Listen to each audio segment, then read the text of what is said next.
მეგობარი აქტის პირველი მოსმენის განხილვის და დამტკიცების შემდეგ ქართული ოცნებისთვის ამერიკული სანქციები სულ უფრო ახლო გახდა და შესაბამისად ახლა საფრთხის წინაშეა ოცნების თითოეული წარმომადგენელი, ვინც დღეს ძირს უთხრეს დემოკრატიას, არღვევს ადამიანის უფლებებს და ეს ქართულმა ოცნებამ ძალიან კარგად იცის, შესაბამისად ამას უკავშირდება ის თავდასხმები, რომელიც მეგობარი აქტის პირველი მოსმენის დამტკიცების შემდეგ მოვისმინეთ ქართული ოცნების ლიდერებისგან. ისინი საუბრობენ არარსებულ deep state-ზე და პრაქტიკულად შეიძლება ითქვას, რომ იმედგაცრუებულები არიან, რომ ტრამპმა ამ დრომდე ვერ დაამარცხა deep state და მათთვის მოსაწონი შეერთებული შტატების პრეზიდენტი ახლა საკუთარ გუნდში უნდა ებრძოდეს deep state-ის აგენტებს. ეს არის ის განცხადებები, რომელიც ჩვენ ქართული ოცნებისგან მოვისმინეთ მეგობარი აქტის განხილვის შემდეგ. ეს კანონპროექტი არის პრაქტიკულად დადესტურება იმისა, რომ ბაიდენის ადმინისტრაციის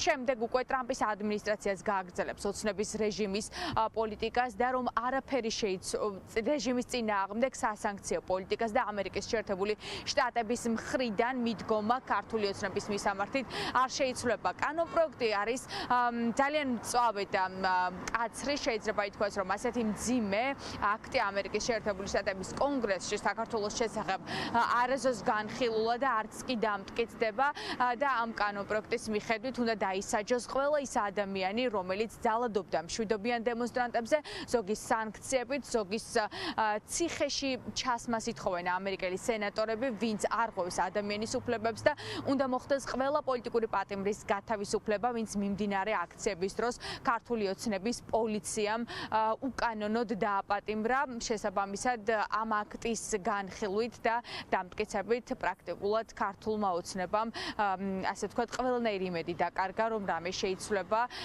თუმცა ახლა ასე ვთქვათ მაინც ცდილობენ იმის დამტკიცებას, რომ პრეზიდენტი ტრამპი ყველაფერს გააკეთებს, რათა მის გუნდის შიგნითაც დაამარცხოს deep state-ი.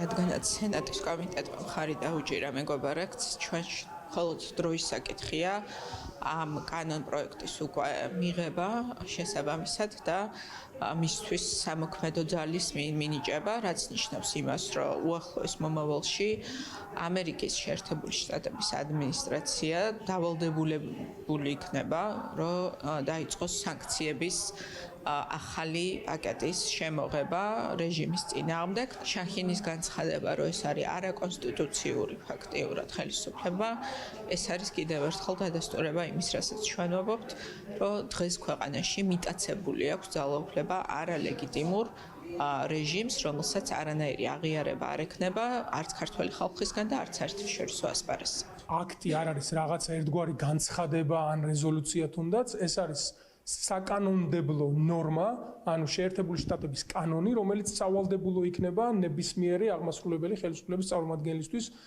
განსახორციელებლად და აღსასრულებლად. ტრამპის იმედი თუ ოდესმე ქონდა ქართულ ოცნებას ძალიან ფუჭი იყო ყოველთვის ეს იმედები, იმიტომ რომ ამერიკა გნებავთ deep state-ი დაუძახონ, სხვადასხვა ოცნების წარმომადგენლებმა გნებავთ რაც უნდა ის დაუძახონ იმ ინსტიტუციებს, რომელიც ფუნქციონირებენ, რომელსაც აქვთ თავიანთი მეხსიერება და თავიანთი მომავალი გრძელვადიანი სტრატეგიული გეგმები. ეს იმედები, რაც ქართულ ოცნებას ჰქონდა, რომ პუტინისნაირი და ბიძინა ივანიშვილის ტიპის მართლობა მოვა ვაშინგტონში ძალიან ცდებოდნენ. ეს არის მნიშვნელოვანესი, უპრეცედენტო მნიშვნელობის ასე ვთქვათ აქტი.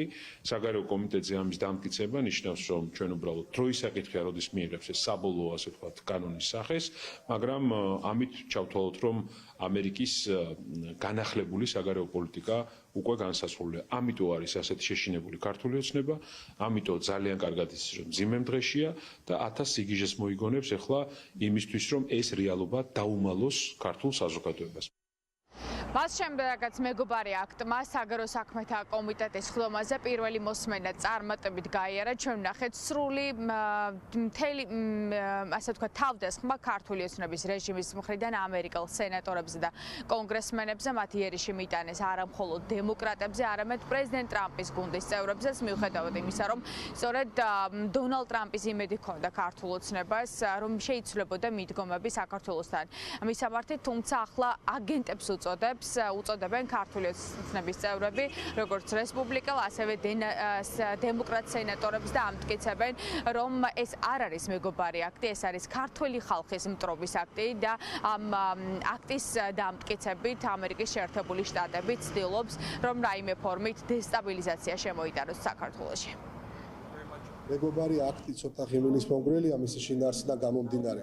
ასევე ღიმილის მომგვრელია იმ ინიციატორების მხრიდან, იმ სახელი და გვარების მხრიდან, რომელმაც ესე ვთქვათ, პირდაპირ მნიშვნელობით სხვა კანონპროექტებთან ერთად ესე ვთქვათ, პაკეტით პირველი მოსმენით გააპარეს. აი პირდაპირ ვიტყოდი, რატო თქვი ამ ყველაფრის სახელი და გვარები, ამათ ინიციატორებით, იმიტომ რომ ეს სახელი და გვარები საზოგადოებამ ძალიან კარგად იცის. ეს ვინც დაანიცირა და ვინც ლობირებს ამ ყველაფერს, ხულა დაწერილი ლობისტების მხრიდან რომ ეს პირველი მოსმენით წავიდა, დიდი პროცედურა აქვს წინ, საშუალოდ ნახევარწლიანი სენატი, კონგრესი, შემდეგ პრეზიდენტის ხელმოწერა, ასე რომ შევხედოთ ზოგადად ფაქტის შეფასება იმ ადამიანების მხრიდან, რომლებიც ღია ლობიზმით არიან ნაციონალური მოძრაობის მიმართ დაკავებულები, ზოგადად არასასიამოვნოა. მეგობარი აქტი არ ვიცით რა არ ჩვენ ეგეთი აქტი, ასეთი აქტის შესახებ საქართველოს არ აქვს ინფორმაცია. Deep State-მა თავი ეს აგენტურა სენატში მიაღებინა აქტი კონკრეტული სახელით, რომელიც მხოლოდ საქართველოს მტრულ აქტად შეიძლება შეფასდეს და ეს ყველაფერი ხდება 31 მარტამდე, მანამდე სანამ უნდა ჩატარდეს ეგრეთ წოდებული აქცია. ძალიან სამწუხაროა, როდესაც ბატონ ტრამპის ადმინისტრაცია აცხადებს ბრძოლას Deep State-ის წინააღმდეგ, ჩვენ ვხედავთ, რომ სამწუხაროდ ეს ბრძოლა ჯერჯერობით შედეგიანი ვერ არის. შეერთებული შტატების კონგრესში ყველა თანხმდება, რომ ქართული ოცნება არღვევს კონსტიტუციას და მიდის ქართველი ხალხის ნების და ინტერესების წინააღმდეგ, რაც არის ნატოსა და ევროკავშირში. ამ ალიანსებში ქვეყნის გაწევრიანება შესაბამისად კონგრესი ფიქრობს, რომ დაუყოვნებლივ უნდა მიიღონ დამატებითი ზომები, რათა შეაჩერონ ქართული ოცნების დემოკრატიული უკუსლა, ამიტომაც ამერიკის შეერთებული შტატების სენატში საგარეო საქმეთა კომიტეტზე არ ყოფილა არც ერთი სენატორი, რომელიც შეეწინააღმდეგა აღნიშნულ კანონპროექტს. ყველა დათანხმდა, რა თქმა უნდა, ამიტომაც კანონპროექტს მიეცემა მსვლელობა სხვადასხვა კომიტეტებში. შემდეგ უკვე სენატის ერთიან სხდომაზე მოხდება კანონპროექტის დამტკიცება შევა ძალაში, რის შემდეგაც უკვე პრეზიდენტი ტრამპი იქნება ვალდებული აღასრულოს კანონში გაწერილი ყველა მოთხოვნა, რაც გულისხმობს როგორც სანქციებს, ასევე საქართველოს ამჟამინდელი ხელისუფლების მჭიდრო კავშირებს რუსეთთან და ჩინეთის სახალხო პარტიასთან.